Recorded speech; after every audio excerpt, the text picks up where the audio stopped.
Buenas tardes, hermanos. Vamos a continuar con el estudio de nuestra carta de Gálatas. Hemos visto que Pablo escribe su carta a las iglesias de Galacia, donde falsos maestros judaizantes se habían infiltrado, diciendo que solo hay un evangelio.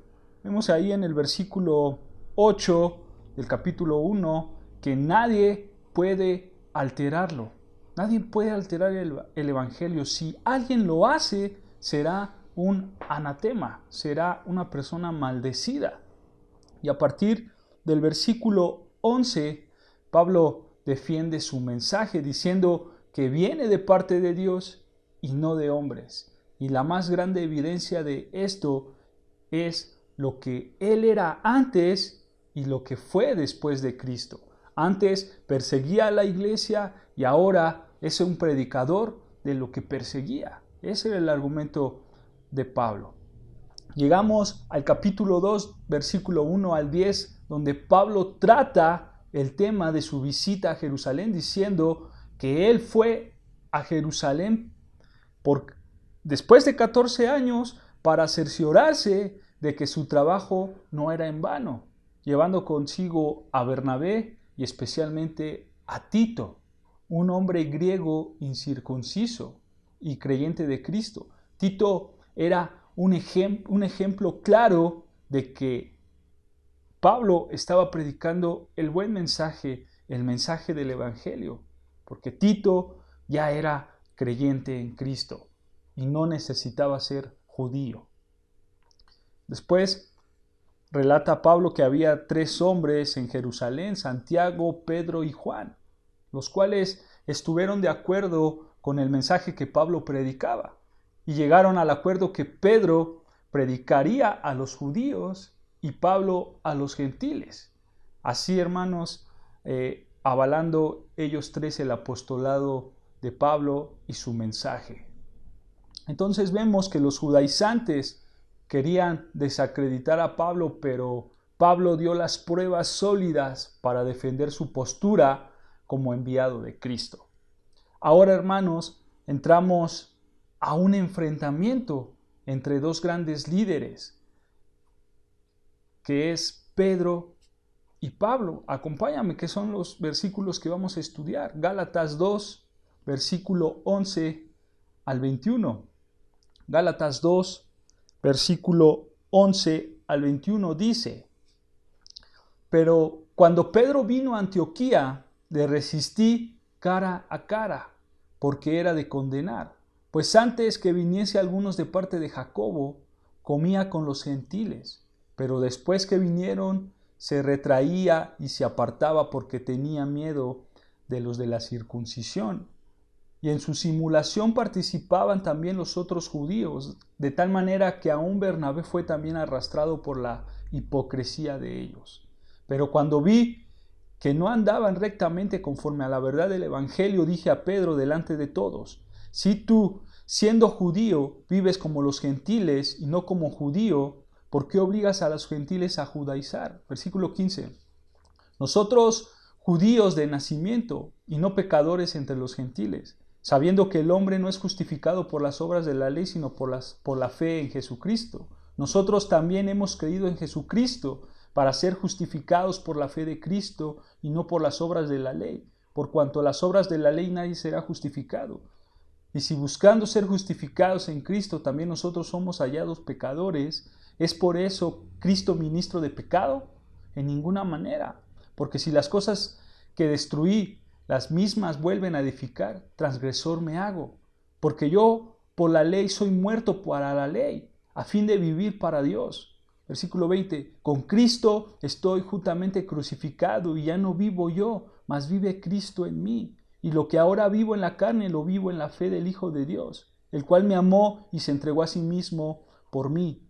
No desecho la gracia de Dios, pues si por la ley fuese la justicia, entonces por demás murió Cristo. Hoy, hermanos, vamos a estudiar solamente del versículo 11 al versículo 13. Esto lo vamos a dividir de esta manera. ¿Por qué? Porque vemos que Pablo, del versículo 11 al versículo 13, es la última historia que va a contar en este libro.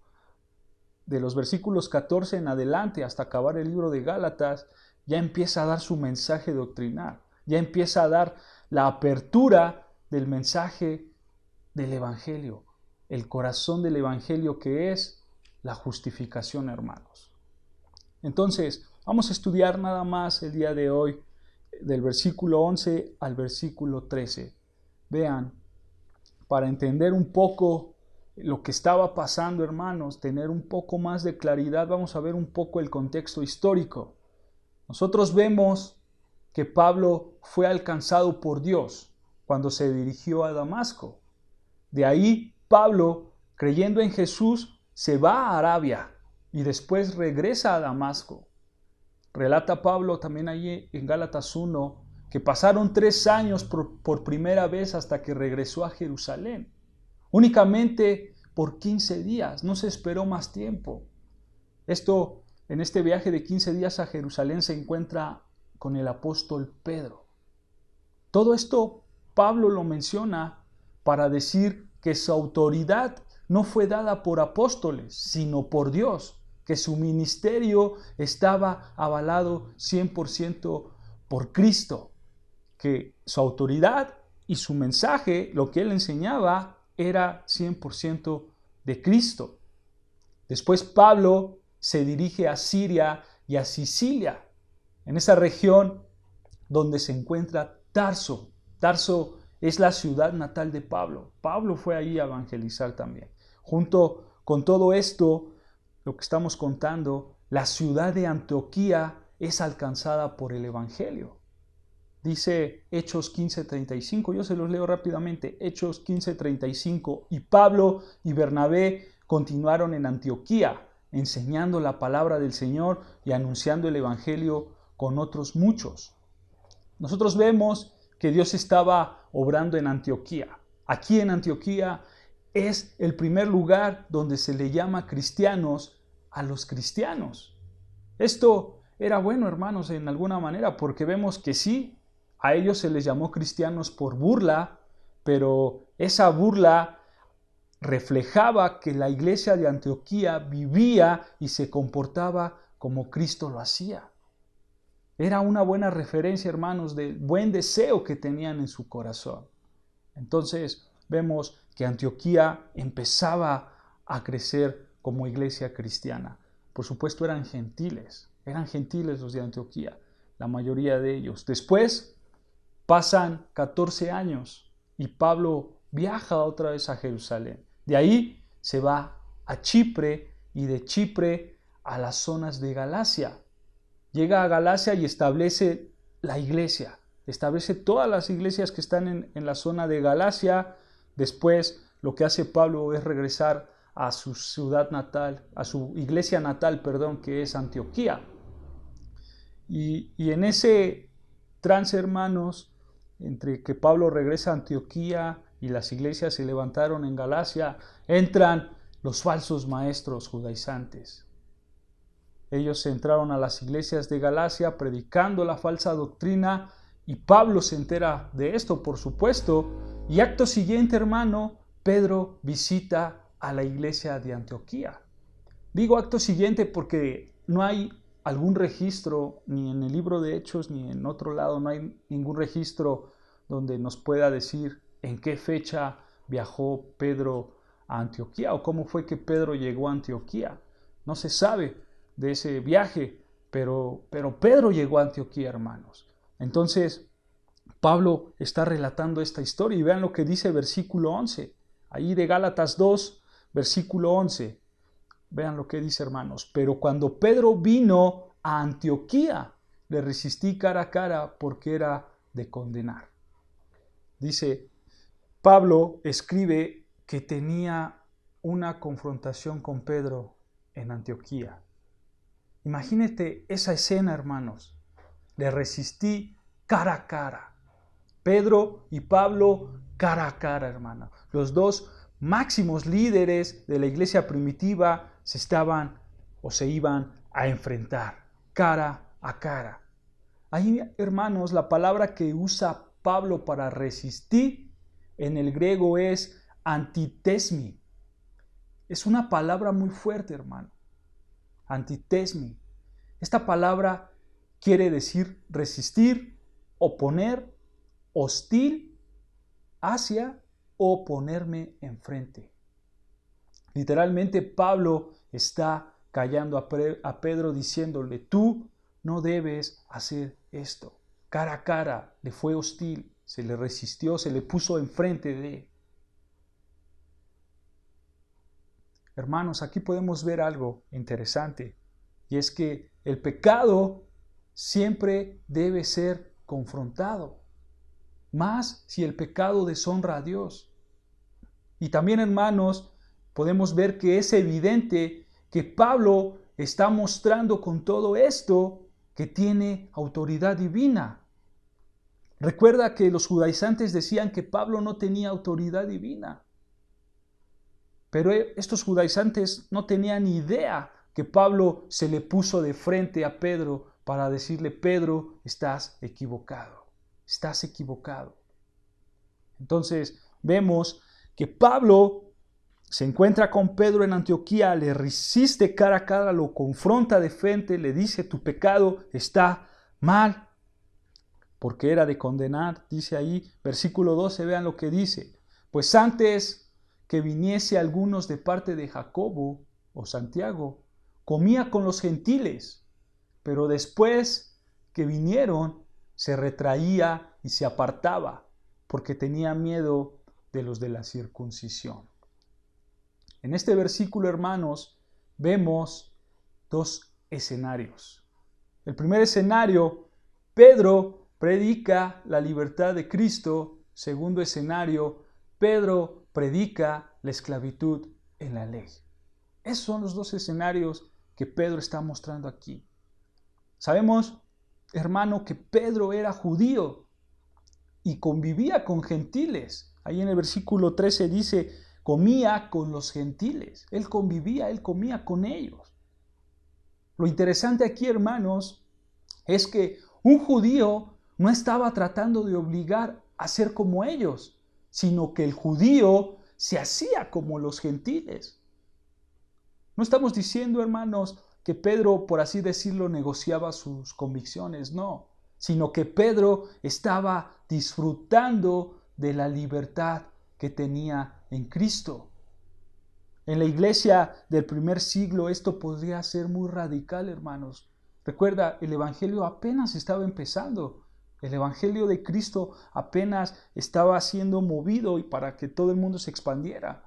Era algo reciente el evangelio de Cristo. Entonces las tradiciones judías estaban muy arraigadas. Ver a un judío en el primer siglo convivir con un gentil era muy radical. Muy radical. Imagínense a Pedro ahí con ellos, hermanos, con los gentiles, agarrando quizás un taco de carnitas y disfrutando con ellos. No sé, algo, hermanos, que estaba haciendo Pedro junto con los gentiles. Esto podría ser muy radical en su tiempo. Pero aquí podemos hacer la pregunta, hermanos.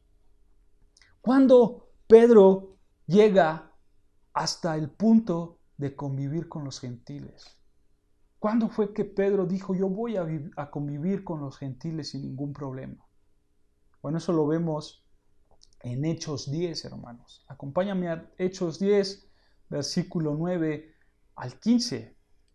Hechos 10, versículo 9 al 15. Para tener un contexto rápidamente del versículo 9, Hechos 10, desde el versículo 1, relata que Dios iba a enviar a Pedro con un hombre gentil llamado Cornelio, para darle el mensaje del evangelio, para ayudar a Cornelio, porque Cornelio era un hombre temeroso de Dios y vivía conforme a Dios.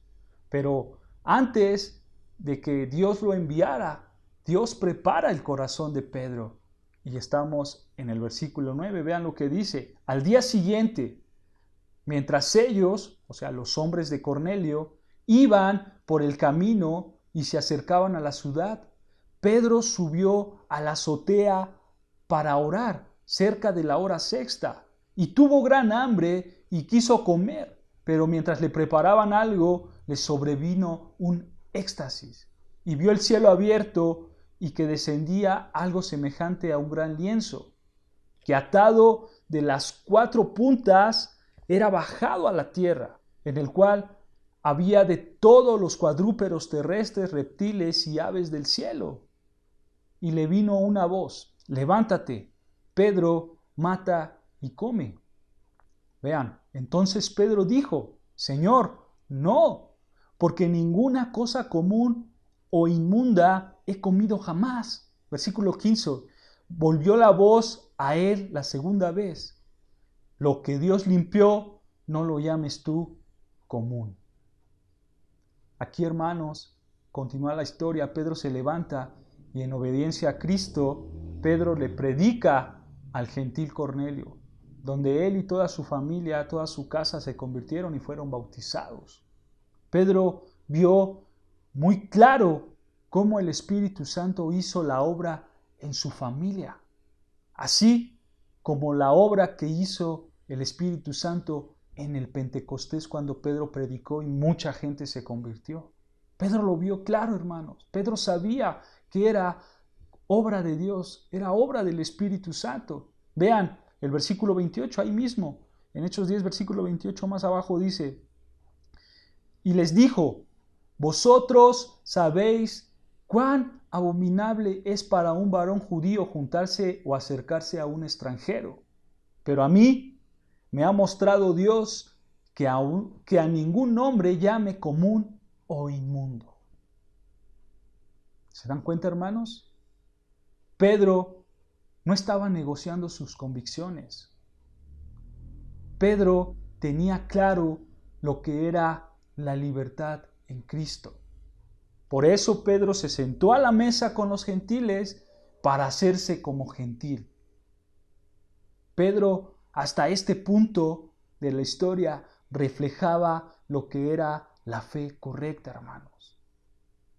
El convivir con otras personas, aunque no fueran judías, porque Pedro era judío, no podía convivir de acuerdo a la ley, pero Pedro dijo: el Señor, lo que bendiga el Señor, no hay que llamarlo inmundo o común. Desgraciadamente aquí, hermanos, vemos el otro lado, el otro escenario, a Pedro comportándose como un esclavo de la ley. Versículo 12, vean lo que dice el versículo 12 de Gálatas 2. Regresamos a Gálatas 2, versículo 12. Dice: pues antes que viniesen algunos de parte de Jacob. Hasta ahí, hermanos. Con la llegada de estos hombres hubo un cambio en la actitud de Pedro. Un cambio fuera de lo normal en la actitud de Pedro. Aquí se menciona a este hombre, hermano, rápidamente. Dice que viniesen algunos de parte de Jacobo. Se menciona a Jacobo. Este Jacobo se menciona y es Santiago, el mismo Santiago que está en nuestras Biblias, el que escribió la carta de Santiago, el medio hermano de nuestro Señor Jesús. Es ese Santiago, es ese Jacobo. Él era pastor de una iglesia en Jerusalén. Y algunas personas, hermanos, malinterpretan este texto, diciendo que Santiago también era un judaizante, que creía en las obras para salvación. ¿Por qué? Porque el texto dice que vinieron algunos de parte de. Entonces muchos dicen, bueno, si estos judaizantes que llegaron también se comportaron mal con los gentiles, entonces, si eran de parte de Santiago, entonces Santiago también era judaizante. Pero no es así, hermanos. Si lees Hechos 15, en el concilio de Jerusalén, Santiago defiende la postura de dar el evangelio a los gentiles.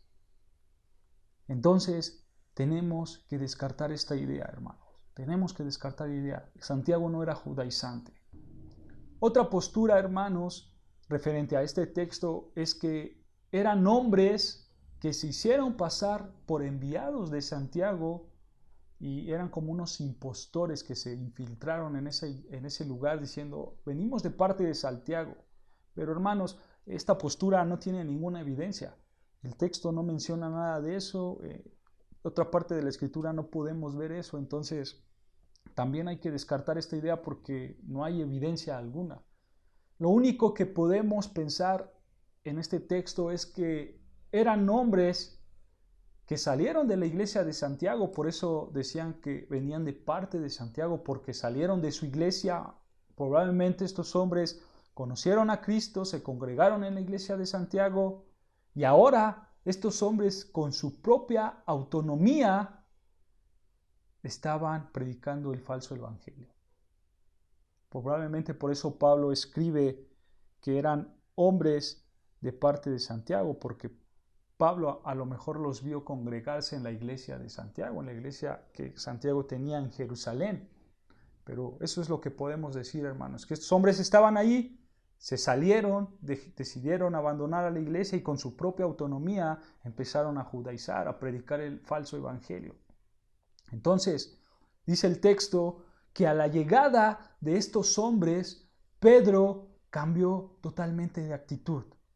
Una actitud totalmente rápida cambió, hermanos. Vean, noten ahí en el versículo 12, dice, pero después que vinieron, dice, se retraía y se apartaba porque tenía miedo de los de la circuncisión.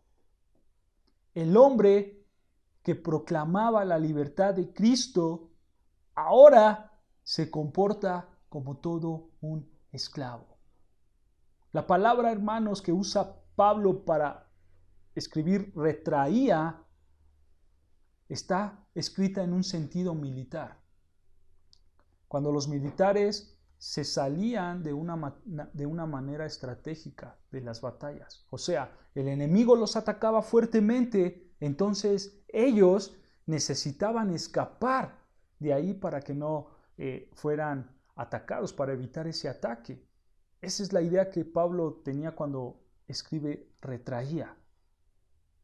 Entonces Pablo ocupa estas palabras para dar a entender que Pedro se retiró, pero como diciendo, a ver si no se dan cuenta a los gentiles, ¿no?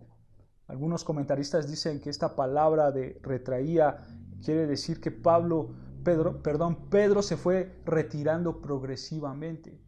A lo mejor, antes de que llegaran estos hombres, Pedro se sentaba a la mesa con todos y convivía sin ningún problema. Llegaron estos hombres y progresivamente Pedro lo que hacía era, se sentaba con todos, al otro día se sentaba con la mitad, al otro día a lo mejor con uno, a lo mejor después con dos. O sea, Pedro se retraía, trataba de escapar de tal manera que no se dieran cuenta a los demás. Pero por supuesto, hermanos, que esto no le funcionó a Pedro. Por eso tuvo el confrontamiento con Pablo. Hermanos, Pedro sabía la verdad. Sabía que la justificación era por la fe sin las obras de la carne. El problema era que no había una coherencia con lo que hablaba y con lo que hacía. En términos bíblicos, esto, hermano, se le conoce como hipocresía.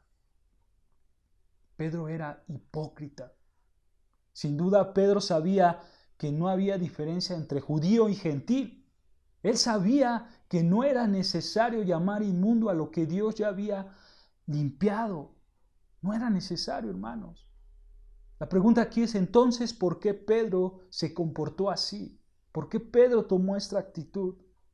Dice el versículo 12, ahí al final, porque tenía miedo de los de la circuncisión. Pedro tenía miedo. En pocas palabras, hermanos, Pedro tuvo más miedo al hombre que a Dios. Este era un pecado que Pedro ya conocía perfectamente. Acompáñame a Mateo para ver. Mateo capítulo 26, versículos 69 al 75. Mateo 26, versículos 69 al 75. Vean lo que dice. Versículo 69 de Mateo 26. Pedro estaba sentado fuera en el patio y se le acercó una criada diciendo, tú también estabas con Jesús el Galileo. Mas él negó delante de todos diciendo, no sé lo que dices. Saliendo él a la puerta, lo vio otra y dijo a los que estaban allí, también éste estaba con Jesús el Nazareno. Pero él negó otra vez con juramento, no conozco al hombre. Un poco después, acercándose, los que por allí estaban dijeron a Pedro, verdaderamente también tú eres de ellos, porque aún tu manera de hablar te descubre. Entonces él comenzó a maldecir y a jurar, no conozco al hombre. Y enseguida cantó el gallo. Pedro negó hipócritamente a Cristo. ¿Sabes por qué? Porque tuvo miedo a los hombres. Pedro tuvo miedo a los hombres. Dice Mateo 10, 28. Mateo 10, versículo 28. Y no temáis a los que matan el cuerpo, mas el alma no puede matar. Temed más bien a aquel que puede destruir el alma y el cuerpo en el infierno. Hay que temer al que puede destruir el alma y el cuerpo en el infierno, que es Dios. No hay que temer al hombre. Quizá Pedro tuvo temor de perder su popularidad, hermanos. Tuvo temor al qué dirán, al qué va a decir la gente de mí. Y en esto, hermanos, nosotros podemos ser confrontados también, porque cada acto hipócrita que hacemos refleja que le tenemos más miedo al hombre que a Dios. El temor es algo presente en nuestras vidas. Si tenemos que hablar de un tema controversial, sabemos, por ejemplo, que a la luz de las Escrituras está mal el aborto, está mal el matrimonio entre el mismo género, pero ¿qué hacemos? Nos reservamos en el qué dirán. Es que no puedo hablar porque el qué dirán. Y si nos preguntan directamente de esos temas, ¿qué es lo que hacemos? Nos salimos por la tangente, no quiero contestar, no sé, en esos temas no me meto. Hermanos, esa no debe de ser nuestra actitud. La Biblia es clara cuando dice que debemos contender ardientemente por la fe, o que debemos de presentar defensa a todo aquel que nos demanda razón de la esperanza, hermanos, o que debemos de vivir lo que creemos por la gloria de Dios. Es muy clara la Escritura, hermanos. Nosotros, como hijos de Dios, no podemos dar la vuelta al hombre para estar bien con el hombre, no. Tenemos que defender la Escritura. Tenemos que decir, la Escritura dice esto y esto y esto, y es así porque es palabra de Dios, no es palabra de hombre. La pregunta aquí, hermanos, ¿cuál es nuestra actitud? ¿Tememos a Dios o a los hombres? ¿A quién temes más? ¿A Dios o al hombre?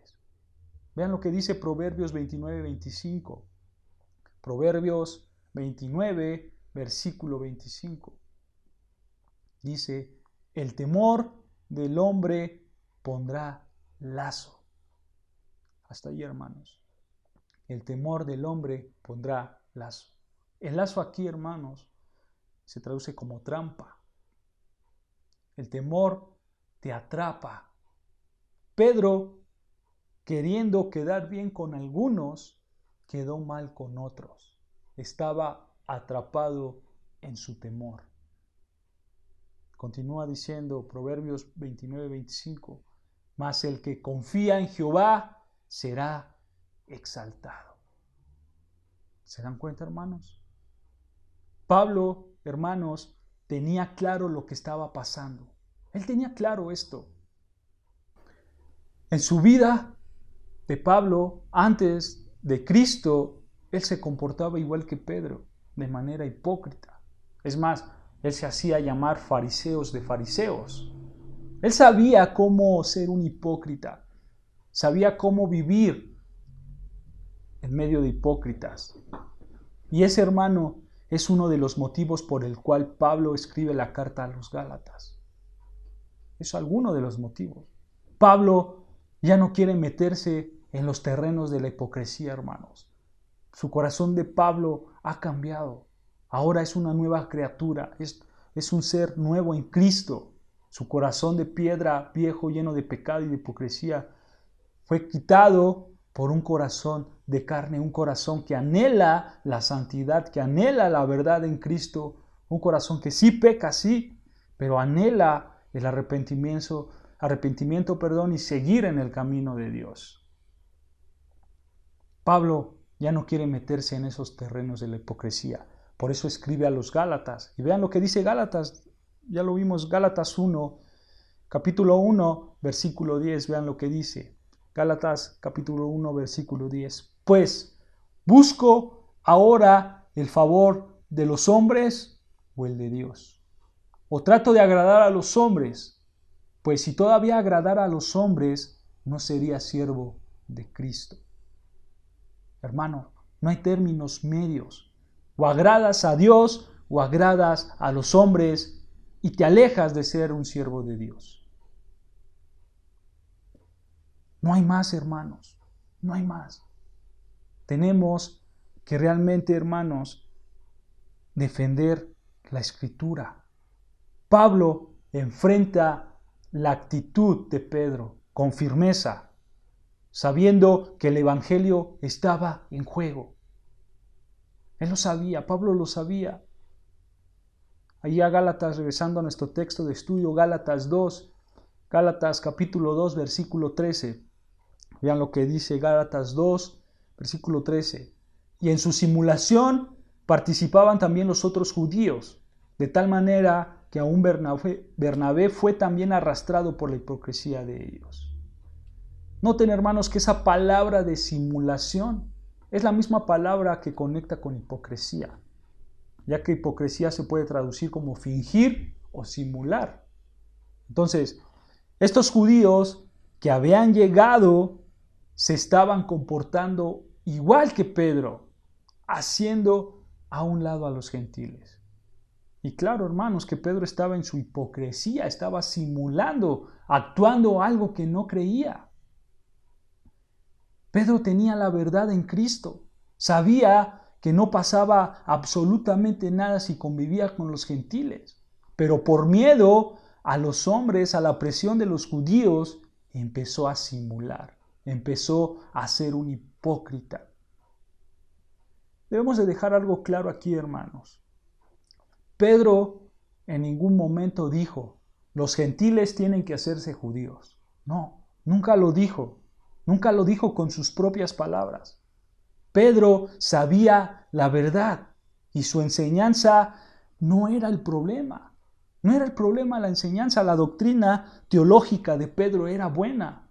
Era muy buena la doctrina teológica de Pedro, hermanos. El problema era su actitud. Sus hechos hablaron más que sus palabras. Él sabía que podía sentarse con los hermanos gentiles, pero al hacerse a un lado, mandó un mensaje muy malo, mandó una señal muy mala. Cuando a su actitud, Pedro estaba diciendo, no los considero mis hermanos, a menos que ustedes se hagan judíos. Eso es lo que estaba diciendo Pedro con su actitud. Entonces, hermanos, Pedro no dijo nada de esto y tampoco lo creía, pero actuó de esa forma, actuó mal delante de los hermanos. Y aquí vemos una consecuencia del pecado de Pedro. Arrastraba a otros a su pecado. Dice el texto que participaban también los otros judíos y el propio Bernabé. Hermanos, esa es una realidad. Y más si tú o si la gente te considera como líder. Si tú eres un líder en la iglesia o la gente que te rodea te considera un líder, realmente tus acciones van a reflejar mucho. Tus acciones van a hacer que los demás te sigan. Esa es una realidad. Como seas tú, vas a provocar si la otra persona le es fiel a Dios o no le es fiel a Dios. Tu pecado puede arrastrar a otros al pecado. Aquí Pedro estaba arrastrando a otros judíos junto con Bernabé. Esto es interesante, hermanos, porque Pablo pudo decir simplemente los judíos y se acabó. Bernabé también era judío. Pablo pudo escribir y los judíos. Pedro arrastró a los judíos. Pero obviamente, hermanos, Pablo tenía una razón por mencionar a Bernabé. Y la razón era que las iglesias de Galacia conocían quién era Bernabé, porque Bernabé ya había estado con Pablo en su primer viaje misionero. ¿Sabes, hermano? Bernabé era un hombre verdaderamente dedicado a Dios. Su nombre se puede traducir como hijo de consolación. Y tú puedes ver a Bernabé vendiendo sus propiedades para ayudar a los pobres. Ahí está Bernabé vendiendo, ayudando a los pobres. Ves también cómo los apóstoles envían a Bernabé a varios lugares para que viera qué es lo que pasaba. También puedes ver cómo es el único que se relaciona con Pablo cuando nadie más quería relacionarse con Pablo. Y es más, el mismo Pablo me invita a ser parte de la apertura de la iglesia en Antioquía. Entonces, cuando tú ves a Bernabé, ves a un hombre excepcional en el camino del Señor. Ves a un hombre entregado verdaderamente de todo corazón a Cristo. Este Bernabé, hermanos, era el mismo que vemos en unos versículos anteriores acompañando a Pablo hacia Jerusalén para hablar con Santiago, con Pedro y con Juan, reconociendo que ni por nada en el mundo iban a circuncidar a los gentiles por amor al Evangelio. Es el mismo Bernabé. Y ahora, para no verse mal delante de su pueblo judío, decide abandonar sus convicciones, siendo arrastrado por la misma hipocresía. Hermanos, si Pedro y Bernabé cayeron en este pecado, ¿qué tan expuestos estamos nosotros en caer en la hipocresía? ¿Qué tan expuestos, hermanos? La palabra hipocresía, en términos bíblicos, da la idea de un hombre que se pone muchas máscaras para actuar. Ya sea la máscara de la tristeza, después la máscara de la felicidad, sin reflejar lo que verdaderamente hay atrás. Eso es la hipocresía. Esto es lo que estaba pasando en el relato de Pablo. Hay una simulación, hay una actuación, y están cayendo en eso por miedo al hombre. Hermanos, nuestro testimonio no solo afecta a nuestras vidas, sino que afecta a muchísimas más. Entonces, tenemos que vivir orando y velando para no caer en el lazo del diablo, hermanos. Esa es una realidad, hermanos. Nosotros estamos expuestos al pecado porque esa es nuestra naturaleza. Ni aún estos hombres grandes del primer siglo estaban exentos. Es más, hermanos, ni aún aquel hombre que fue llamado conforme al corazón de Jehová. Ese hombre era David y cayó en pecado. ¿Por qué? Porque esa es nuestra naturaleza como hombres, caer en el pecado. Y nosotros, con la ayuda de Dios, tenemos que salir de ese pecado, viviendo, orando y velando para no caer en el pecado, hermanos. Pablo escribió palabras muy directas y muy concisas, a tal grado que hasta el día de hoy, hermanos, después de 1900 y cacho de años de que se escribió esta carta de Gálatas, sabemos cuál fue el pecado de Pedro. Pablo tenía que registrar esta situación porque ellos estaban poniendo el fundamento doctrinal, el fundamento de la iglesia. Obviamente, hermanos, Cristo siendo la principal piedra del ángulo y los profetas y los apóstoles levantaron el fundamento. Por ese trabajo que hicieron los apóstoles y los profetas es que nosotros estamos ahora en el camino del Señor. Entonces, en el contexto del fundamento, hermanos, en el contexto de que el fundamento se estaba estableciendo, era necesario que los apóstoles estuvieran alertas de no cometer ningún error. Por eso Pablo, de alguna manera, está protegiendo a Pedro. Quizás sí, Pablo fue muy directo y lo confrontó enfrente de todos. Pero Pablo estaba protegiendo a Pedro porque Pedro era un apóstol. Pedro era un apóstol. Él era parte de ese fundamento que se estaba estableciendo para que la iglesia creciera en gran manera, hermanos. Y Pablo le dice, Pedro, no es así. No es así. No nos podemos permitir que el Evangelio de Cristo sea adulterado. Vean, hermanos, lo que dice Eclesiastés 4:10.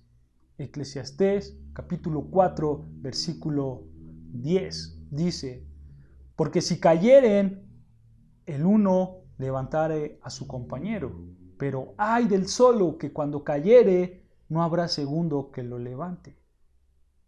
Lo que podemos ver aquí, hermanos, es un creyente cayendo. Pedro cayendo en pecado. Y cuando lo ve su hermano, en lugar de dejarlo ahí solo, abandonado, le ayuda a levantarlo. Le ayuda a levantarlo. Dice por Proverbios 27:5, yo se los leo, Proverbios 27:5, mejor es represión manifiesta que amor oculto. ¿Se dan cuenta? Mejor es reprensión manifiesta que amor oculto. El que reprende verdaderamente ama.